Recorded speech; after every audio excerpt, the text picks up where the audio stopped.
Tacta is a tabletop card game that's easy to set up and fun to play for 2 or more players, ages 7 and up, and every game runs about 20 minutes. It takes a bit of strategy and thinking to place your cards in the right position to win by having the most dots showing at the end of the game. The objective of the game is to position and connect your cards to cover your opponent's dots while protecting your own. Separate the cards into piles by color. If there are 6 or fewer players, each player gets 18 cards of one color each. Each player should shuffle their deck of cards and then keep them in a stack without ever spreading them out to see which card is next. Now place the starting card, which is the black card with the X on it, in the center of the table.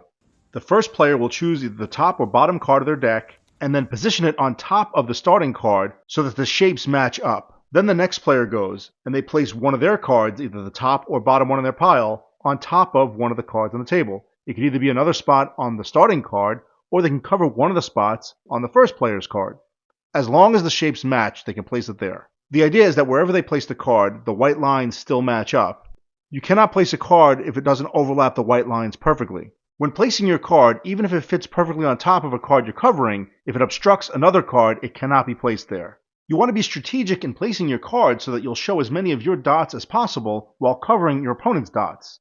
When all of the players are out of cards, that's when the game ends and you count up the points. The player with the most visible dots at the end of the game wins.